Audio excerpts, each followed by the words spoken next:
नमस्कार. आपल्या सर्वांचं स्वागत आहे जी-के 24 मराठी या एज्युकेशनल चॅनलमध्ये. तर आय-सी-डी-एस मुख्य सेविका भरतीची गुणवत्ता यादी प्रसिद्ध करण्यात आलेली आहे आणि त्यानुसार त्यामध्ये तुमचा रॉ स्कोर, नॉर्मलायझेशन झालेला स्कोर आणि नावे प्लस रोल नंबर ह्या सर्व बाबी त्यांनी मेन्शन केलेल्या आहेत. तर त्याचबाबत डिस्कशन आपण आजच्या व्हिडिओमध्ये करणार आहोत. चला तर मग सुरुवात करूया आजच्या व्हिडिओला. त्यापूर्वी तुम्ही पर्सनल गाईडन्स प्रोग्राम जॉइन करू इच्छित असाल तर 9922476654 वर मेसेज करून WhatsAppला मेसेज करून तुम्ही याला जॉइन होऊ शकता. पुस्तके कोणती वापरावीत, नोट्स कोणत्या वापराव्यात, त्यानंतर परीक्षा, निकाल किंवा तुमची कागदपत्रे याबद्दल काहीही तुम्हाला अडचण असल्यास बिनधास्तपणे तुम्ही संपर्क साधू शकता. जे मेंबर व्हायचं असेल तर ₹99 तुम्हाला पे करावे लागतील आणि त्यानंतर 9922476654 यावर मेसेज करायचा आहे. मेसेज केल्याच्यानंतर तुम्ही या ठिकाणी पर्सनल गाईडन्स प्रोग्रामला जॉइन होऊन जाल आणि जे काही तुमचे डाउट्स असतील ते तुम्ही बिनधास्तपणे विचारू शकता. त्यामध्ये तुम्हाला फुल सपोर्ट केला जाईल. तर पहा, आता आपण जाऊया यादीकडे म्हणजे जेणेकरून आपल्याला जे काही नॉर्मलायझेशन झालेलं आहे, त्यामध्ये मार्क कमी झाले, वाढले, जे काही तुमचे प्रश्न आहेत, त्यांची सर्व उत्तरे मिळून जातील. तर पहा, ही आहे यादी. यामध्ये तुम्ही वरती पाहू शकता सुपरवायझर त्यांनी पोस्ट मेन्शन केलेली आहे. सर्वात प्रथम आहे सीरियल नंबर, त्यानंतर आहे रोल नंबर, नंतर आहे ॲप्लिकंटची नेम, नंतर आहे मार्क आफ्टर ऑब्जेक्शन म्हणजे रॉ स्कोर तुमचा आणि सर्वात शेवटी आहे मार्क आफ्टर नॉर्मलायझेशन. मधातली जी ओळ आहे किंवा मधातला जो कॉलम आहे, तो आपला प्रोरेटेड स्कोर आहे. तो जेव्हा नॉर्मलायझेशनचं आपण सूत्र वापरतो, त्या संदर्भात तो आहे तुमच्या शिफ्टच्या संदर्भात. नंतर पहा, इथे जर आपण पाहिलं, तर त्यांनी काय-काय मेन्शन केलेलं आहे. तुमचा रोल नंबर आहे, नाव आहे आणि मार्क्स आहेत. बिफोर आणि आफ्टर नॉर्मलायझेशन दोन्ही. पण इथे विद्यार्थिनींची कॅटेगरी मेन्शन नाहीये. ना डेट ऑफ बर्थ मेन्शन आहे, ना कॅटेगरी मेन्शन आहे. महत्त्वाचा पॉइंट आहे कारण की जो कट ऑफ ठरणार आहे, समांतर आणि सामाजिक आरक्षण कशा पद्धतीचं आहे, त्याचनुसार तुमचा कट ऑफ ठरेल आणि इथे कॅटेगरी मेन्शन नसल्या कारणाने कोणता कॅन्डिडेट कोणत्या कॅटेगरीमधला आहे हे आपण सांगू शकत नाही. दुसरा महत्त्वाचा प्रश्न असा, की आता बरेच जण म्हणतील आम्हाला एवढे मार्क्स आहेत, आमचं सिलेक्शन होईल का? आम्हाला तेवढे मार्क्स आहेत, आमचं सिलेक्शन होईल का? तर ही जर पी-डी-एफ तुम्ही पाहिली, पी-डी-एफ ऑफिशियल वेबसाईटवरून डाउनलोड करू शकता किंवा आपल्या टेलिग्रामला सुद्धा आपण टाकलेली आहे, तिथूनही तुम्ही डाउनलोड करू शकता. तर यामध्ये 1380 पेजेस आहेत. म्हणजे 1380 टोटल पेजेस आहेत आणि तेवढ्या पेजेसवरचा डाटा कलेक्ट करणं ही काही सोपी गोष्ट नाही. त्यासोबतच काही विद्यार्थिनी अशा आहेत, सुरुवातीचे जर तुम्ही 10च पेजेस पाहिले, तर तुम्हाला 150च्या जवळपास काही विद्यार्थिनी दिसतील. म्हणजे 140, 148 इतके मार्क्स तर विद्यार्थिनींना आहेतच. 138 त्यासोबतच 150, 154 पर्यंत सुद्धा मार्क्स या ठिकाणी विद्यार्थिनींनी घेतलेले आहेत. तर तो कोणता स्कोर आहे?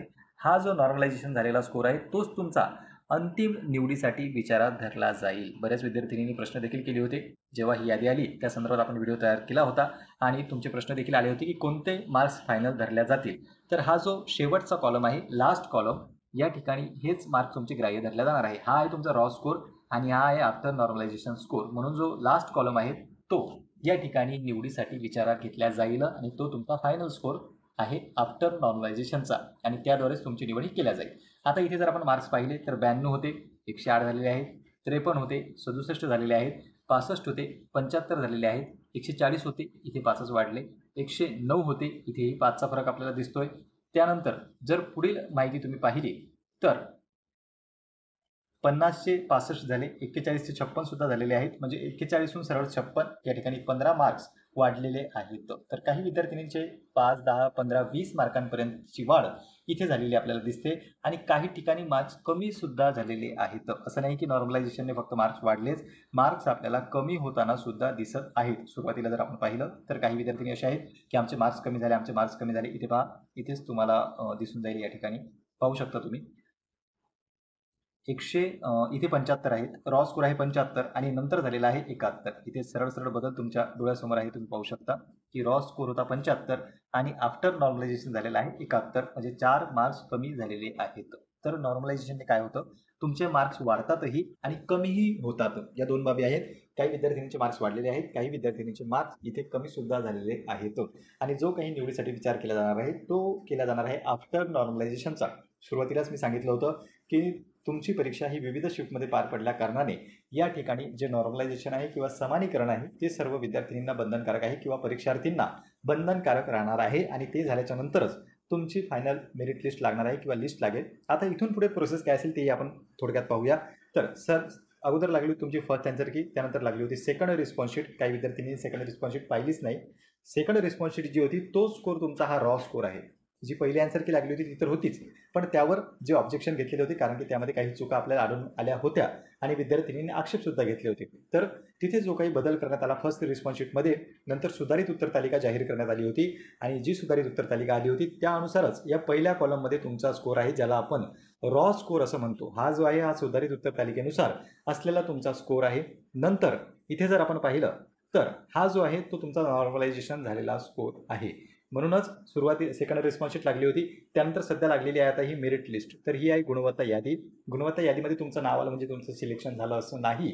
यानंतर लागणार आहे तात्पुरती निवड यादी, टेंटेटिव्ह सिलेक्शन लिस्ट.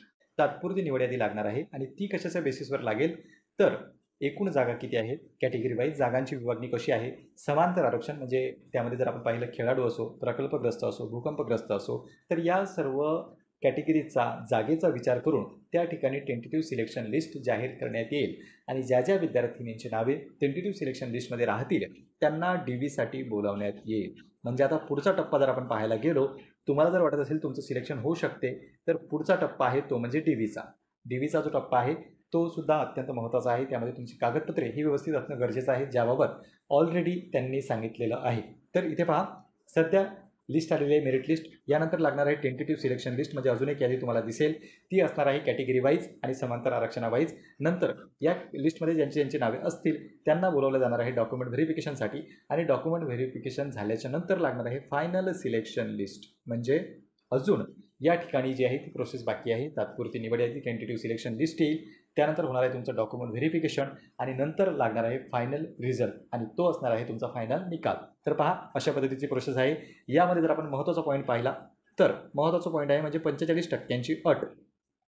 जो काही महाराष्ट्र गव्हर्नमेंटचा GR आहे त्यामध्ये त्यांनी 45% अट घातलेली आहे. 200 गुणांची जर तुमची परीक्षा असेल तर त्याचे जर तुम्ही 45% काढले तर 90 गुण घेणं कंपल्सरी आहे. तरच तुम्ही मेरिट लिस्टमध्ये किंवा तरच तुमचा निवडीसाठी विचार करण्यात येईल. असा जो आहे तो GR आहे ऑलरेडी महाराष्ट्र गव्हर्नमेंटचा. त्यामुळे तुम्हाला 45% गुण घेणं कंपल्सरी होतं. 200चा जर तुमचा पेपर असेल तर 90 मार्क मिळवणं कंपल्सरी आहे. 90 मिळवले म्हणजे सिलेक्शन झालं असं नाही. इथे जे कॅन्डिडेट निवडले जातील ते मेरिटनुसारच घेण्यात येणार आहेत. म्हणजे जे कॅन्डिडेट टॉपला असतील त्यांचीच निवड होणार आहे. जागा किती आहेत, किती नाही, कोणत्या कॅटेगरीच्या जागा किती आहेत आणि किती विद्यार्थिनी आहेत कोणकोणत्या कॅटेगरीच्या, त्यांचा स्कोर किती आहे, हे सर्व माहिती समोर आल्याच्या नंतरच आपल्याला फायनल कट ऑफ जो आहे तो कळणार आहे. पण 90पेक्षा जास्त ज्यांचे गुण असतील त्यांचाच विचार करण्यात येईल अशी माहिती त्यांनी जाहिरातीमध्येच आपल्याला सांगितलेली होती. तर पहा मित्रांनो, इथे आपण जे काही तुमचे प्रश्न होते त्याचे उत्तर देण्याचा प्रयत्न केला. आणखी काही डाऊट्स असतील, प्रश्न असतील तर तुम्ही ते बिनधास्तपणे कमेंट सेक्शनमध्ये कमेंट करू शकता. पुन्हा भेटूया आपण अशाच एका माहितीपूर्ण व्हिडिओमध्ये. नमस्कार.